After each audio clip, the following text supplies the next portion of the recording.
पता नहीं पिताजी कब ठीक होंगे। उस रात के उस हादसे के बाद पिताजी का शरीर तो पूरा बेजान हो चुका है। जब से पिताजी बीमार होकर बिस्तर का सहारा बने हैं, तब से मुझे अकेले को ही खेत के सारे काम करने पड़ रहे हैं। तभी वहाँ भोला की भाभी शांति आती है। सुनो ए भोला, खाना बन चुका है, आकर खा ले। जी भाभी। शांति घर के अंदर चली जाती है। जब से पिताजी बीमार हुए हैं, मेरे भाई और भाभीियों का स्वभाव मेरे प्रति कितना बदल गया। तभी भोला अपने घर के अंदर आता है तो अंदर भोला के 2 बड्ढे भाई रमेश, महेश, उनकी पत्नियां जानवी और शांति ये सब थे। तभी भोला की पत्नी साधना, जिसने पुरानी मैली साड़ी पहनी हुई थी, वो रसोई से खाना लाकर अपनी जेठानियों को देती है। भोला जी, आप हाथ मुंह धो लीजिए, मैं आपके लिए खाना लगा देती हूँ। थोड़े समय बाद भोला घर के एक कोने में अकेले बैठकर खाना खा रहा था और उसके भाई भाभी दूसरी जगह बैठकर खाना खा रहे थे। भोला के भाई भोला को अपने साथ खाना तक नहीं खाने देते थे।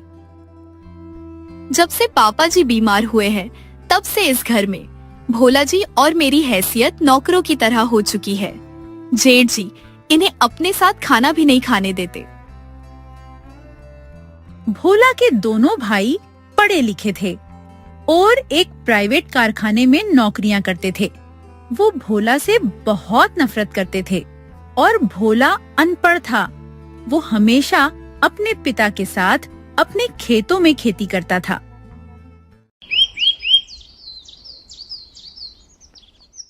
थोड़े समय बाद, साधना, मैं खेत में जा रहा हूँ। तुम पिताजी के हाथ पैर पर अच्छे से लेप लगा देना। जी ठीक है, आप चिंता मत कीजिए। भोला बाहर चला जाता है। सुन ओए साधना, हम सब जरूरी काम से बाहर जा रहे हैं। तब तक तू घर की अच्छे से सफाई करके रख और सारे काम खत्म कर दे। तभी चारों बाहर चले जाते हैं।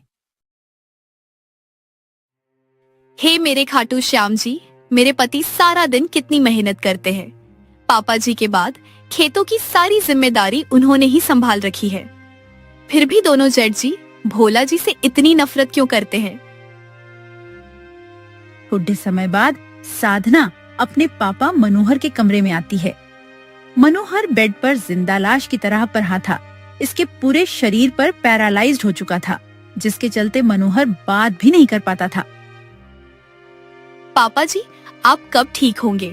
जब से आप बीमार हुए हो, तब से आपके बड़े बेटों ने भोला जी का जीवन नर्क बना दिया है। वो भोला जी के साथ नौकरों जैसा बर्ताव कर रहे हैं। भोला जी की ये तकलीफ मुझसे देखी नहीं जा रही। पापा जी, आप जल्द से जल्द ठीक हो जाइए। मनोहर का शरीर ना हिल सकता था, ना वो बात कर सकता था। वो पुतले की तरह हो चुका था। मनोहर के पास 3 खेत और ये घर था। इधर भोला अपने बड्ढे से खेत में फसल को पानी दे रहा था। इस बार की फसल भी काफी अच्छी आई है। पिताजी अगर ठीक होते तो वो इतनी अच्छी फसल देखकर कितने खुश होते। खेत में फसल काफी बड्डी हो चुकी थी। थोड़े समय बाद भोला पास में ही अपने दूसरे खेत में आता है और वहाँ की फसल को पानी देकर रात तक खेत में कड्डी मजदूरी करने लगता है।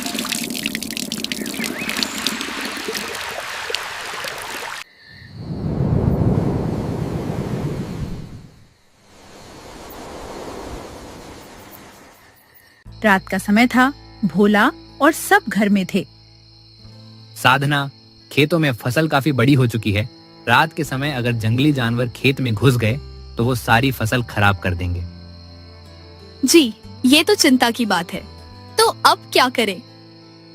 करना क्या है, कल से मैं रात के समय खेत में ही रहूंगा और फसल की देख रेख करूंगा। अरे वाह, ये अच्छा मौका है। ये भोला घर में नहीं रहेगा तो हम अपना काम आराम से कर सकते हैं। पर ये साधना के होते हुए कैसे हम अपना काम कर पाएंगे? ये तो हवा की तरह घर में घूमती रहती है। इसे भी भोला के साथ खेत में भेजना होगा। देवर जी, आप रात भर खेत में अकेले रहोगे? आपको कुछ हो गया तो?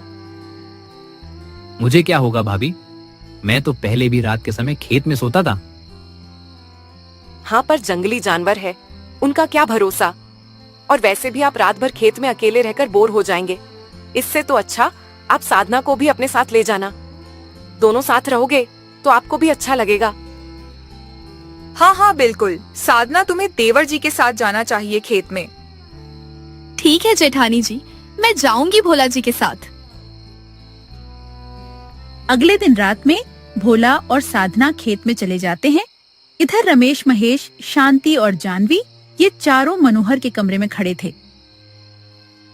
वो दोनों तो यहाँ है नहीं। अब जल्दी से हम संपत्ति के इस पेपर पर पापा जी के अंगूठे के निशान ले लेते हैं, जिसके बाद पापा जी की सारी संपत्ति आप दोनों भाइयों के नाम हो जाएंगी। और उस भोला को पापा जी की संपत्ति में से फूटी कौडी भी नहीं मिलेगी। हम ये सारी संपत्ति बेचकर हमेशा के लिए शहर में रहने चले जाएंगे। वैसे भी हमें खेती के काम में कहाँ दिलचस्पी है। पर भाई, अगर भोला ने हमारे खिलाफ कोई एक्शन लिया तो?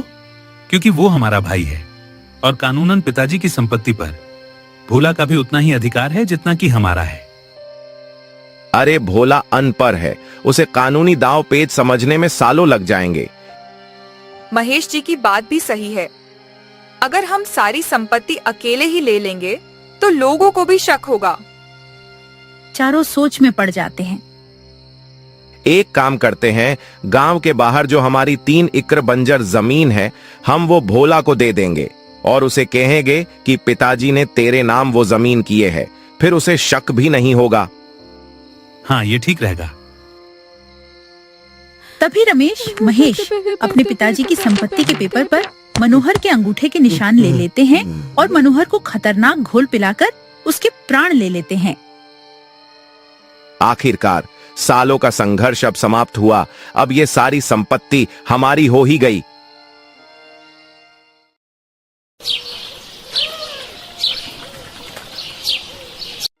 अगले दिन सवेरे भोला और साधना जब घर आते हैं तो रमेश, महेश और उनकी पत्नियां ये चारों जोर जोर से रो रहे थे। क्या हुआ भाभी, आप सब ऐसे रो क्यों रहे हो? भोला, मेरे प्यारे भाई, अनर्थ हो गया। हमारे पूजनीय पिताजी हमेशा के लिए हमें छोड़कर चले गए। ये सुनकर भोला बहुत उदास हो जाता है।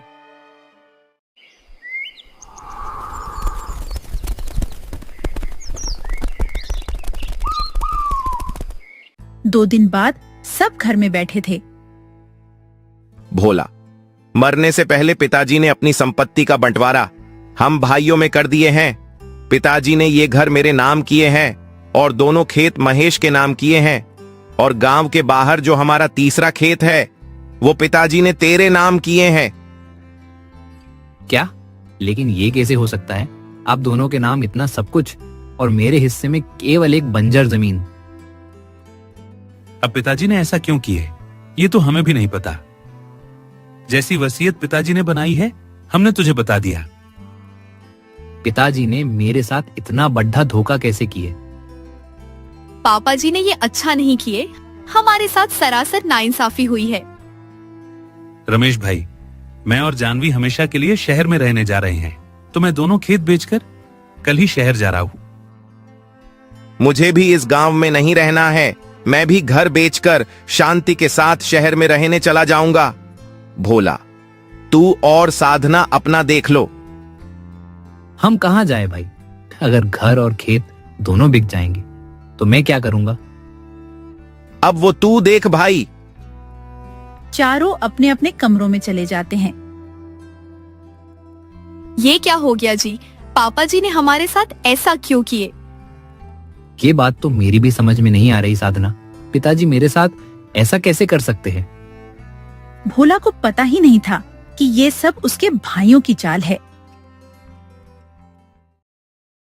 अगले दिन दोनों भाई खेत और घर बेचकर अपनी पत्नियों के साथ हमेशा के लिए शहर चले जाते हैं और भोला, साधना अपने थोड़े बहुत सामान के साथ सड़क पर उदास खड़े थे। अब कहाँ जाएंगे हम भोला जी? हमारे पास तो घर भी नहीं है। गांव के बाहर हमारी जो जमीन है वहाँ एक झोपड़ा बना हुआ है, चलो हम वहीं जाकर रहते हैं। तभी दोनों गांव के बाहर अपनी छोटी सी बंजर जमीन के पास आते हैं। ये जमीन काफी बंजर थी। तभी दोनों यहाँ बने एक झोपड़े में आकर बैठ जाते हैं। भोला जी, ये जमीन तो कितनी बंजर है, इसमें खेती कैसे हो पाएंगी? अब हम क्या करेंगे? मुझे खेती के सिवाय दूसरा कोई काम आता भी नहीं। मैं कोशिश करता हूँ दूसरों के खेतों में काम ढूंढने की। अब जीवन का गुजारा करने के लिए कुछ तो करना ही होगा हमें। तभी दोनों वहाँ मिट्टी से एक चूल्हा बनाते हैं और जरूरत का थोड़ा बहुत सामान ले आते हैं। भोला गांव में दूसरों के खेतों में आता है और उन खेत के मालिकों से काम मांगने लगता है, पर कोई भी भोला को अपने खेत में काम नहीं दे रहा था। शाम का समय भोला इस गांव के धनी व्यक्ति बलराम के पास उसके खेत में खद्दा था। भोला, तुम्हें काम की क्या जरूरत आन पड़ी? तेरे पास तो 2 अच्छे बड्ढे वाले खेत है ना? तभी भोला बलराम को सारी बात बताता है। भाग्य ने मुझ गरीब के साथ बड़ा अजीब सा खेल खेला है सेठ जी। जीवन भर जिस जमीन पर मैंने अपना खून पसीना बहाया, उस जमीन का एक कंकर भी मेरे हिस्से में नहीं आया। तेरे पिता ने तेरे साथ अच्छा नहीं किया भोला। तेरी ये हालत देखकर बद्धा तरस आ रहा है मुझे तुझ पर क्या करूं भाई, इस समय मेरे खेत में कोई काम नहीं है, वरना मैं तुझे जरूर काम दे देता। इस आखिरी उम्मीद से भी निराशा मिलकर भोला काफी दुखी हो जाता है। रात का समय था। भोला और साधना उस झोपड़े में बैठे मच्छरों के काटने से परेशान हुए जा रहे थे। हे मेरे श्याम जी, हमने किसी का क्या बुरा किया था जो हमारे साथ ऐसा हो रहा है? अब हम कैसे जी पाएंगे श्याम जी? दोनों अपनी ये हालत देखकर काफी टूट चुके थे। अगले दिन सवेरे जब साधना नींद से जागती है तो वहाँ भोला नहीं था। भोला जी कहाँ चले गए? भोला जी, भोला जी।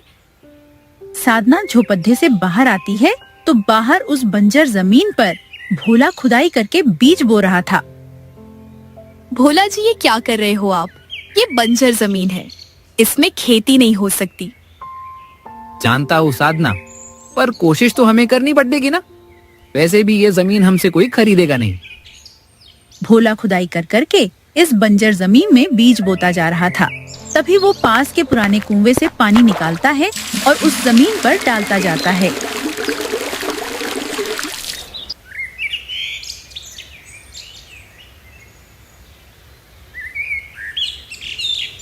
करीब शाम तक कड़ी मेहनत करने के बाद भोला और साधना भूखे प्यासे उसी झोपड़े के बाहर बैठे थे। आप क्यों इस जमीन पर इतनी मेहनत कर रहे हो भोला जी? ये जमीन फसल नहीं उगा सकती। ऐसा नहीं है साधना, इस जमीन पर भी फसल निकल सकती है। बस हमें कई सारी खेत की काली मिट्टी लानी होगी और इस जमीन पर डालना होगा। अगर ऐसा होता है तो यहाँ भी अच्छी खासी फसल आ सकती है। हम काली मिट्टी कहाँ से लाएंगे?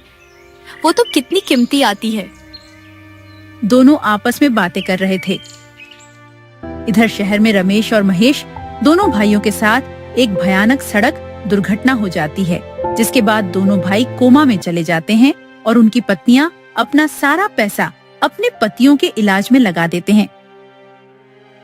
जानवी, हमारा सारा पैसा तो खत्म हो चुका है। अब हम और पैसे कहाँ से लाएंगे? ये क्या हो गया हमारे साथ भगवान जी? हम तो एक ही पल में बर्बाद हो गए। अब इसी तरह दिन बीतने लगे। भोला रोज अपनी बंजर जमीन पर खेती करने की कोशिश करने लगा और साधना गांव के मुखिया के घर सफाई का काम करके कुछ पैसे कमाने लगी।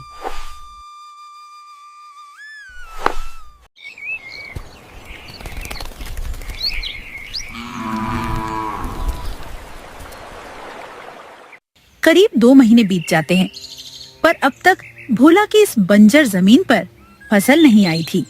एक शाम भोला और साधना झोपड़े के बाहर बैठे थे।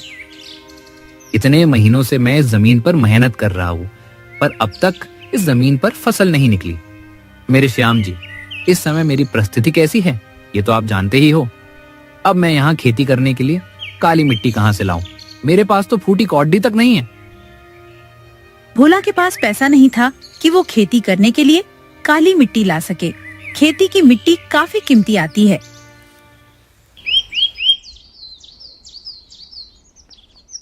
अगले दिन सवेरे साधना और भोला झुपड्डे में बैठे चाय पी रहे थे। तभी अचानक साधना को उल्टी होती है और वो बेहोश हो जाती है। साधना, अरे क्या हुआ तुम्हें? साधना उठो, साधना। साधना को होश नहीं आ रहा था। हे भगवान, क्या हुआ साधना को? ये होश में क्यों नहीं आ रही और इसे उल्टी कैसे हुई? साधना उठो ना, साधना। भोला साधना को होश में लाने की बहुत कोशिश करता है, पर साधना को होश ही नहीं आ रहा था। तभी भोला जैसे तैसे साधना को बड़े हॉस्पिटल में लेकर आता है, जहाँ साधना का चेकअप होता है। भगवान जी, मेरी साधना को कुछ नहीं होना चाहिए, उसे ठीक कर दीजिए भगवान जी। थोड़े समय बाद डॉक्टर बाहर आते हैं। डॉक्टर साहब, क्या हुआ मेरी पत्नी साधना को? वो ठीक तो है ना? भोला, साधना जी को ब्लड कैंसर है। हमें तुरंत साधना जी का ऑपरेशन करना होगा, वरना उनकी जान भी जा सकती है। तुम तुरंत 5 लाख रुपयों की व्यवस्था करो। ये सुनकर भोला की आंखें फटी की फटी रह जाती है। क्या कैंसर? तुम्हारे पास 5 दिन है भोला, तुम पैसों की व्यवस्था करो। उसके बाद हम साधना जी का ऑपरेशन शुरू करते हैं।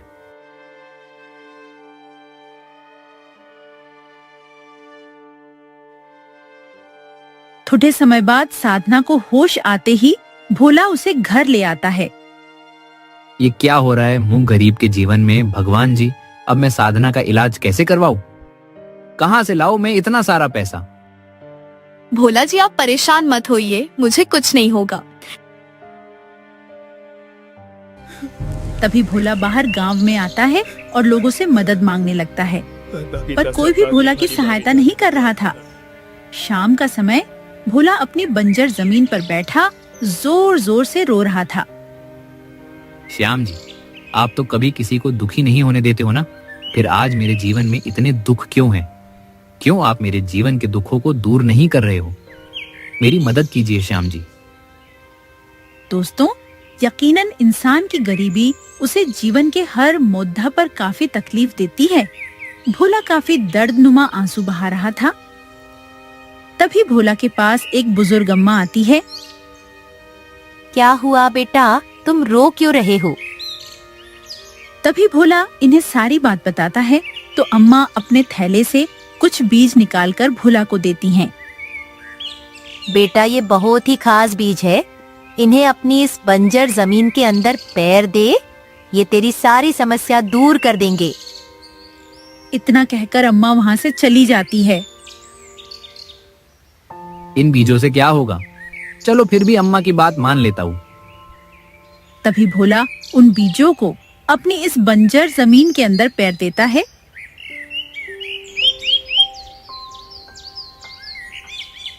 अगले दिन सवेरे जब भोला और साधना घर से बाहर आते हैं तो बाहर का नजारा देखकर दोनों के होश उड़ जाते हैं। बाहर भोला की बंजर जमीन पर कई सारी बद्धी बद्धी गेहूं की फसल लगी हुई थी जो तैयार थी। ये रहस्य देखकर भोला और साधना की आंखें फटी की फटी रह जाती है। अरे जी, ये फसल। साधना, कहीं मैं सपना तो नहीं देख रहा हूँ ना? हमारी जमीन पर ये फसल रातों रात कहाँ से आ गई? ये सपना नहीं, हकीकत है जी।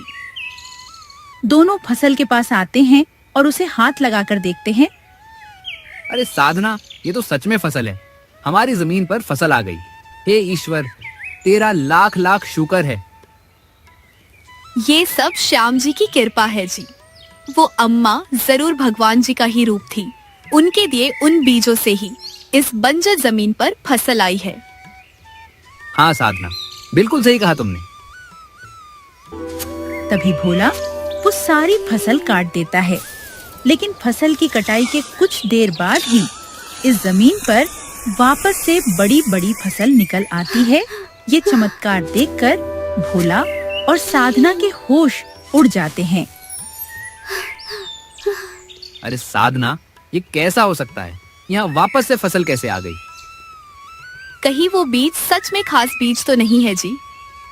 दोनों को कुछ समझ नहीं आ रहा था तभी भोला ये सारी फसल भी काट लेता है, तो फिर से इस जमीन पर फसल निकल आती है। तभी भोला बार बार फसल काटता जाता है और बार बार इस जमीन पर फसल निकलती जाती है। साधना हमारी जमीन पर तो सच में खाटू श्याम जी की कृपा हुई है। इसके अंदर से तो फसल निकलती ही जा रही है। दोनों श्याम जी की कृपा देखकर काफी खुश होने लगते हैं। जिसके बाद भोला के पास कई सारी फसल आ जाती है और भोला सारी फसल को बेच देता है और फिर से फसल निकालता जाता है और उसे बेचता जाता है। करीब 4 से 5 दिनों तक यही चलता रहा। भोला फसल निकाल कर उन्हें बार बार बेचने लगा और भोला के पास कई सारे पैसे आ जाते हैं, जिसके बाद वो साधना का इलाज करवा लेता है और साधना ठीक हो जाती है। अब इसी तरह 1 महीने में भोला के पास इतना पैसा आ जाता है कि वो अपने पिता का घर और दोनों खेत खरीद लेता है।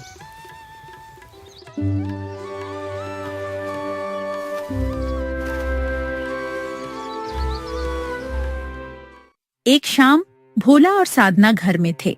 तभी वहाँ जानवी और शांति आते हैं और भोला को अपनी बर्बादी की सारी बात बताते हैं।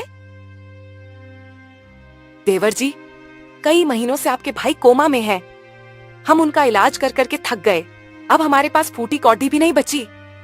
आपसे विनती है, हमारी मदद कीजिए देवर जी।